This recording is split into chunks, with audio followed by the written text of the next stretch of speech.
Welcome to Hollywood Mechanic. Today we're going to be talking about the portal system from Tibus or Tibus, specifically the one that's been installed on this 2021 AMG 463A.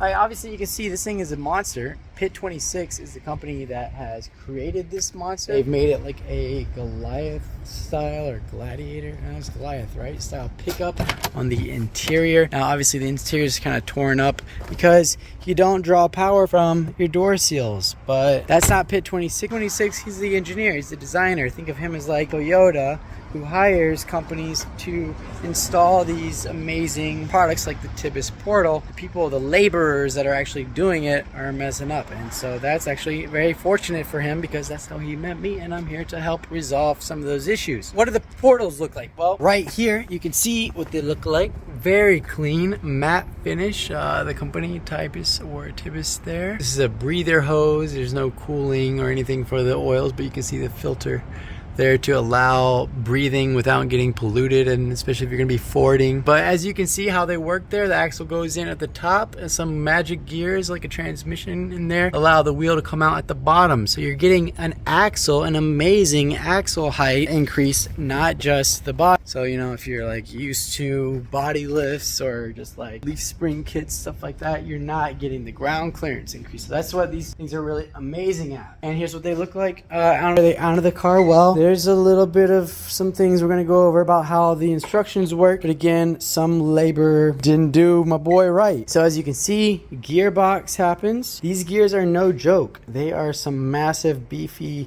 really strong gears. Now, if you notice, this is the input gear at the top, and this is the output gear at the bottom with an intermediary gear in the middle there. That way the output is the same direction as the input, right? But if you notice, the output wheel is so much larger than the input. That's just like on a bicycle. If you notice, when you're going up that steep hill and you need to get up there and your body's power hasn't changed, if anything has gone down. So how do you get up to the top of the hill? You gear down. You make that input front pedal gear go smaller while the output gear gets larger. Okay, this is because distance is a direct proportion in the equation of work done. Portal, they've been thinking up there, you know. They know you want to put bigger tires on there, so they definitely the gearing here so that you can get better output. And it says here, you know, the portal gear ratio reduces the load on the complete drivetrain since the torque only acts on the wheel. The gear ratio goes down. That's going to remove the load from the additional distance of larger wheels. That's a little bit misleading. While it does account for the distance increased by the larger wheels, and that factor of load does not take into account the rotating mass that's added on. So don't get these portals thinking I can just throw them on, run my factory service intervals on the fluids, or run the factory transmission transfer case differential, and then none of it's going to break. That is not the case. Let me really briefly tell you why you need to, you know, gear down the portals, what they have done. I have a factory wheel and tire that came out to this outer radius. Let's say you have the factory wheel and tire combined is this much.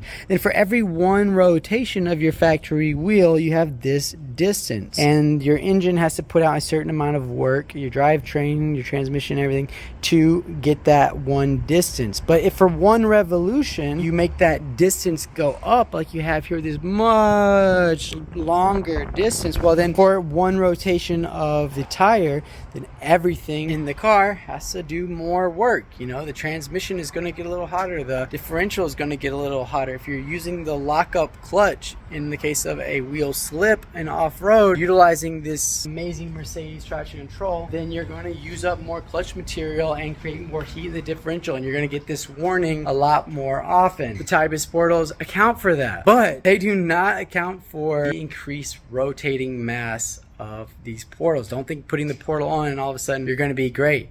Because of this increased mass, you are doing a lot more work. Not only do you have the wheels bolted to the end of those axles now you have an 80-pound plus assembly, with the majority of that being these massive, dense, heavy gears. Each wheel now is rotating 3, as well as accounting for friction losses on 6 different bearings on each wheel, in addition to the factory stuff. So you're going to be creating a lot more work. Believe me, when you try to stop, it's just like pedal down, pedal down, pedal down, pedal down, and it just starts going soft because you're boiling brake fluid in there. Yeah, you're gonna have to upgrade to our boys at Motul RBF 660 if you want to use a factory fluid compatible brake fluid to try to prevent that from happening. But you really need to upgrade your brakes, so keep that in mind when you're picking out your wheels. If you can get bigger diameter brake rotors and calipers in there, it would be good for you to take into consideration. Or you could also just change the gearing of the differentials. Can't imagine that's going to be cheap, but most, I know, 4x4 guys know a gear shop that can gear down their differential. That way you account for that mass that's been added, and then you will have to change your speedometer, but that's not a big deal. I can take a computer and program that so fast. Like, who cares about changing the speedometer? You definitely don't want to be changing all your drive chain fluids every oil change. You know, like, you'd be paying $3,500 per oil change, and even then, I don't even know, you're going to be dropping drivetrain components on the regular. So Mikey, you said that you're taking this apart because of some installation errors. What are those? Well, first of all, we're going to cover the hardware that came from Tibus. This, I'm sure they fixed this since they made this kit, but this bracket right here is supposed to bolt up to the bottom outside. Right here, you can see the bolt holes there. They go through to support the lower portion of this Tibus portal. You can see there's a new hole there. Whoever installed these for Pit 26 couldn't get them to line up, so they just drilled their new hole, and it was a result of these really not being made well. They did not fit the car. Not only do they not really fit for the bolt holes, but they actually pushed out the bottom of these portals. They kind of pushed out, so when you would tighten these upper bolts, it would like kind of bow the case, and which that meant is the gaps between the gears change, and this is extremely important. The gaps between the gears are what determine what oil weight you use, because you need to have the oil go between those gears, and you're really not supposed to having gear on gear contact. It's this oil film layer that's helping push. So when you change the distance of the gears, well, let me show you what happened. We got a little bit of pitting. You can see a little bit of like micro pitting there, especially up here on this edge here, which would be consistent with it being at a slight angle, so you don't see it over here as much, but you can see those little pittings, and we got them on both sides. Quite a bit of oil. I have submitted a sample off of the oil that we put in this gearbox over here, because I've taken this apart this side apart twice. Bottom line is, this is where the, I think once you fix that bracket, I'm sure Tibus is working on it, that's been fixed, then you will have no problem like that and have safe operation. The reason that the car came to me in the first place is it was having constantly traction control lights and warnings, and that was because one of the wheel speed sensors was slipping. Not all the time, but occasionally it would start to slip, and then it would just get worse and worse. And the reason for that is what we have here in the instructions. The instructions here are very vague. A lot of just photos with no words under them. Describing like, what is this? Is this glue? I think it's a grease, since a seal goes. This is protruding through a double lip seal. I'm assuming this is anti-seize of some sort. This is, glue, I don't know. This doesn't really come into contact, but if you look here, you can see a pin there that's supposed to be installed, and this is the ABS pickup wheel. This has to be pressed together with the axle like this before you install it, and as you can see, the bolts that hold it on already have to be installed, and you're pressing two plates here together. See the mid plate and the back plate. Do not mess this up, or you will not get this apart, okay? You're gonna hate life for a while. When I took them apart, I noticed that they had put red Loctite in all the areas that are meant to retain bearings. Like, you can see where this bearing is, you can see the red thread locker there, and they'd also put the red thread locker on the ABS ring here where it gets pressed onto there. Now, red thread locker is too thick to get in between the crevices of those tight tolerances of this. I mean, look how tight this tolerance is. If I put it on there, I can't push it down, and if I wiggle a little bit, then it can pick up the gear. Like, it's tight, okay?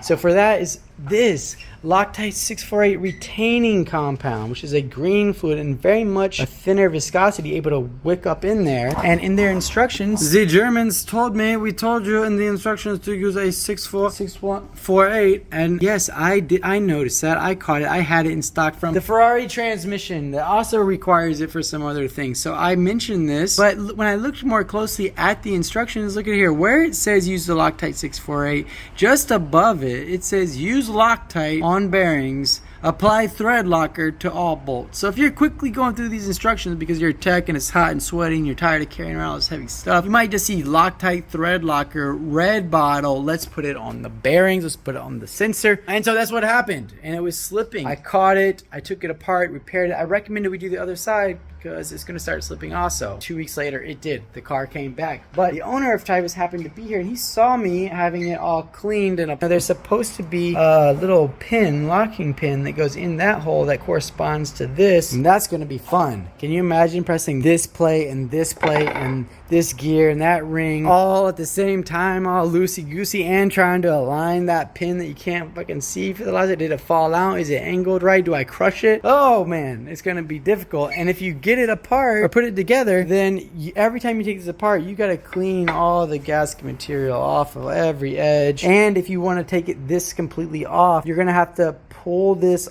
with a 3-jaw puller. I'll put you a picture here because this is pressed together in the middle of it, and that will destroy that seal right there.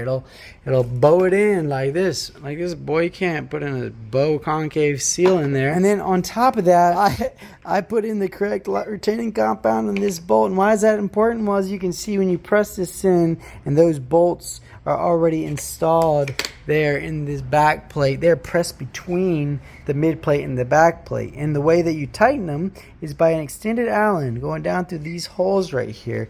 But then after you put it on, you press this bearing in, and now how do you get it out? Because that little lip right there is the same size as that back bearing race, and this middle cage is brass, so there's no pulling allowed on that. And do not damage this bearing because you can't buy it in the US of A. When it had the Loctite on there, all I did was turn this plate over and then live a little peck with a tap, and it's pushed it up enough at an angle that I was able to take a small 90-degree pry bar and pry off the bottom plate and lift it up until it came out. But after I got it apart and fixed the first one but didn't put the pin back in, I put the retaining compound on this side, and I must say I did damage it a little bit. I just couldn't get it to go up. It wouldn't budge. This stuff really works. And when I talked to the owner, he's like, don't use that. You'll never get that out. Too late, bro. Your instructions say use it. When I brought it up to you the first time, you said I used the wrong stuff. Use that stuff. So what are you calling me out? You making me look like a fool. People see this in my shop. They don't know.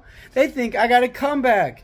Oh my gosh. Oh my gosh. Okay, Mikey, calm down. Everything has been fixed now except for the bearing. Now, I did find another bearing the same size, but it has a different number of rollers, and that means that the frequency, the bearing holding one side of this intermediary gear and the other side will be different, and I don't feel comfortable with that imbalance and running on something this high of power, this much money. So now we've got to wait for a new one to come. I can't put it back together. If I put it back together without that bearing, well, I couldn't put it in gear. And you think I'm gonna push? It makes the Urus look like a hot hat. There's no pushing that thing. Keep that in mind. When you install these, you're going to want to take them to one of the bestest. And look, the shop you took it to, they were incredible. They make custom control arms.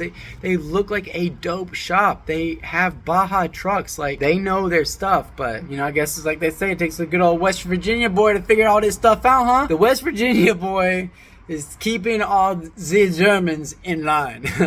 Oh my gosh, I'm having too much fun.